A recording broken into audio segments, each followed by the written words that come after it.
साथियों नमस्कार, स्वागत है आपका एक और इस नए वीडियो में। और आप देख रहे हैं बिग इंडिया टीवी। देश में 2024 का लोकसभा चुनाव बेहद करीब है और देश में बनना है साथियों नया प्रधानमंत्री। लेकिन साथियों इंडिया वाले गठबंधन से जो खबर लगातार आ रही है उन खबरों से तो यही लगता है कि उत्तर प्रदेश में अभी खेला होना बाकी है। जो भाजपा का 400 पार का नारा गोदी मीडिया रात दिन लगा रहा है और भाजपा के नेता चारों तरफ गोदी मीडिया भी 400 पार का नारा लगा रहे हैं। और साथियों अब तो भाजपा वालों ने हद कर दी। भाजपा के ही एक नेता ने, जिनका नाम अनंत हेगड़े है, उन्होंने साथियों ऐसा बयान दे दिया जिससे पूरे देश का गोदी मीडिया कांव कांव करके उस बयान के पीछे लग गया। हालांकि साथियों अभी जो कल सुप्रीम कोर्ट में हुआ, जो सुप्रीम कोर्ट ने भाजपा के वकील को फटकार लगाई, एसबीआई को फटकार लगाई और 24 घंटे का समय दिया कि जो भी आपके पास चुनावी चंदा इकट्ठा होकर आया है और भाजपा के पाले में कितना गया है, हमको एक एक पाई का हिसाब देना होगा। अगर आपने सुप्रीम कोर्ट की अवमानना की तो आपके ऊपर अवमानना का केस चलेगा और एक एक को जेल में ठूसा जाएगा। सुप्रीम कोर्ट के मुख्य न्यायाधीश डीवाई चूड़ ने ये साफ साफ निर्देश दे दिए, चाहे फिर चुनाव आयोग हो, चाहे एसबीआई बैंक हो, चाहे फिर भाजपा हो। और साथियों इसी केस को छुपाने के लिए भाजपा के एक नेता ने ऐसा बयान दिया। उन्होंने कहा कि भाजपा को कम से कम 400 सीट दिलाना बहुत जरूरी है, तभी देश से संविधान को बदला जा सकेगा। साथियों आपको पता है कि भाजपा जो कुकुरमुत्ते हैं ये बार बार संविधान को लेकर बयान देते हैं, लेकिन भाजपा सरकार इन पर कभी भी कार्यवाही नहीं करती। साथियों इतनी हिम्मत अगर कोई बसपा की सरकार में कर लेता या कांग्रेस की सरकार में कर लेता तो साथियों उसको आजीवन कारावास की सजा सुना दी होती। लेकिन साथियों भाजपा का राज है, राम राज्य है। राम राज्य में तो कुछ भी नहीं, राम राज्य में तो देश में दलितों पिछड़ों की पिटाई करने का इनको अधिकार है, पहले भी हुआ करता था। लेकिन साथियों एक बहुत बड़ा बयान मैं आपको दिखाने जा रहा हूं जो कांग्रेस की तरफ से साथियों अभी हाल ही में आया है। और बयान बहन कुमारी मायावती जी को लेकर, यानी कि बात करें तो इंडिया वाले गठबंधन में बसपा के आने की जो उम्मीदें हैं साथियों वो अभी भी बाकी है। देश के बड़े बड़े पॉलिटिकल पंडित जो राजनीतिक विश्लेषण है उनका भी मानना है कि उत्तर प्रदेश में नहीं पूरे देश में खेला होना बाकी है। बहन कुमारी मायावती जी एंड वक्त पर वार करेंगी और उनके वार से भाजपा पहले नहीं बच पाई जो इस बार बचेगी। साथियों आप इस बयान को सुनिए जो कांग्रेस के प्रभारी अविनाश पांडे ने बयान दिया है। आपने 17 सीटों पर गठबंधन यहाँ यूपी में सर कर लिया है, क्या मायावती के लिए अभी कोई गुंजाइश छोड़ी है आप लोगों ने? निश्चित रूप से मायावती जी को इंडिया गठबंधन का हमेशा दरवाजा खुला हुआ है। भारतीय जनता पार्टी के साथ में जो मुकाबला है उसमें अगर वो आती हैं तो इंडिया गठबंधन को ताकत मिलेगी।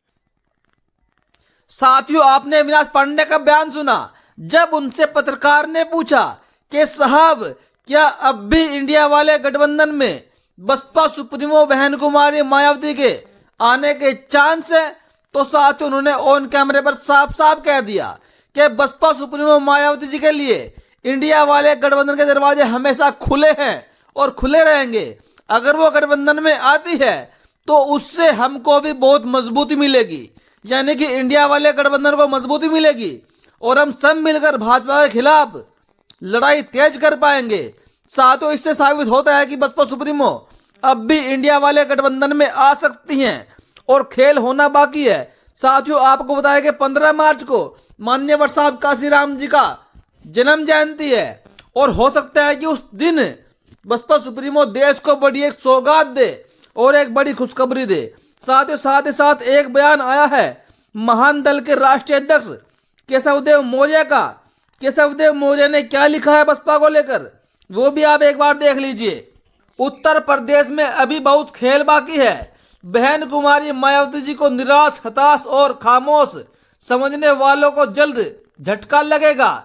बड़ा तूफान आने से पहले जैसे पूरी प्रकृति एकदम शांत हो जाती है उसी प्रकार उत्तर प्रदेश में ये राजनीतिक खामोशी बसपा के राजनीतिक तूफान आने के पहले की खामोशी है। साथियों केशवदेव मौर्य ने तो बहन जी की बसपा को एक तूफान बता दिया कि वर्तमान में जो खामोशी आपको दिख रही है उसको आप खामोशी मत समझिए, बसपा की तरफ से बहन जी बहुत जल्द ही बड़ा धमाका करने वाली है और उत्तर प्रदेश के लोगों को एक बड़ा झटका लगने वाला है। यानी कि बहन कुमारी मायावती जी अभी कुछ दिनों में ही गठबंधन का ऐलान करने वाली है। बीमार प्रमुख है जिनकी अपनी आर्य समाज पार्टी है, जो नगीना की लोकसभा सीट पर रात दिन इस बार सांसद का चुनाव लड़ने के लिए तैयार है। सुनने में तो खबर ये आ रही है कि इस बार इंडिया वाला गठबंधन चंद्रशेखर रावण जी को एक सीट देने जा रहा है, नगीना की लोकसभा सीट। और लोग ये भी कह रहे हैं कि बसपा सुप्रीमो इस बार चंद्रशेखर रावण को नगीना की लोकसभा सीट पर सपोर्ट करेगी। लेकिन साथियों, अभी तक न तो चंद्रशेखर रावण इंडिया वाले गठबंधन में शामिल हुए, न उनको कराया गया और न ही बसपा की तरफ से कोई सहयोग की खबर आई। लेकिन साथियों, चंद्रशेखर रावण जी ने भाजपा पर ऐसा तंज कसा है, जो बयान अभी अभी संविधान बदलने को लेकर आया है, आपको मैं बताता हूं। संविधान बदलना भाजपा और आरएसएस की पुरानी मंशा रही है। भाजपा सांसद अनंत कुमार हेगड़े का बयान 400 सीटें संविधान बदलने के लिए उसी मंशा को और भी अधिक पुख्ता करता है। जिन लोगों ने परम पूज्य बाबा साहेब डॉक्टर भीमराव अंबेडकर जी की जीते जी शव यात्रा निकाली हो, वो लोग उनके बनाए संविधान को कैसे स्वीकार कर सकते हैं। भाजपा समानता और लोकतंत्र विरोधी है। मोदी जी याद रखिए, हिटलर भी लोकतंत्र की दुहाई देकर सत्ता में आया था और उसी ने अपने 10 साल के शासन में लोकतंत्र को खत्म करने का काम किया। आप भी संविधान के द्वारा सत्ता में आए हैं, आपके तानाशाही भरे 10 साल के शासन को खत्म कर देगी। जब तक हमारे शरीर में लहू का आखिरी कतरा है, तब तक हम संविधान की रक्षा के लिए संघर्ष करते रहेंगे। यानी कि चंद्रशेखर रावण का साफ साफ खुली चेतावनी है भाजपा को कि जब तक हमारे शरीर में लहू का एक एक कतरा है, हम संविधान को बचाने के लिए अपने प्राणों की आहुति दे देंगे, लेकिन आपको संविधान खत्म नहीं करने देंगे। और आप कैसे संविधान की सेवा करोगे? आपने तो पहले ही संविधान बनाने वाले डॉक्टर बाबा साहब अम्बेडकर जी की जीते जी शव यात्रा निकाली थी, तो जो संविधान उन्होंने बनाकर देश को दिया है, आप उसको स्वीकार कैसे करेंगे? आपकी तो ये मंशा पहले ही रही है। साथियों, एक तरफ दिलीप मंडल लिखते हैं, संविधान को कुछ नहीं होने वाला, भेड़िया आया का शोर न करे, जनता सतर्क रहे, तो SC/ST एक्ट में एक फालतू बदमाशी वाला संशोधन नहीं हो सकता। 13 पॉइंट वाला रोस्टर, आरक्षण विरोधी रोस्टर नहीं आ सकता। संविधान तो बड़ी बात है।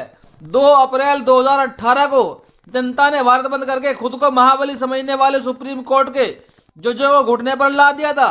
आपको याद है कि नहीं? साथियों, आप क्या चाहते हैं इस बार देश में सरकार किसकी बने? और जो संविधान विरोधी बात करते हैं और जो संविधान पर जहर उगलते हैं और जो संविधान को लेकर लगातार जहर उगलते हैं, उन पर कैसी कार्यवाही होनी चाहिए? अपनी प्रतिक्रिया कमेंट बॉक्स में जरूर दीजिएगा। वीडियो देखने के लिए धन्यवाद।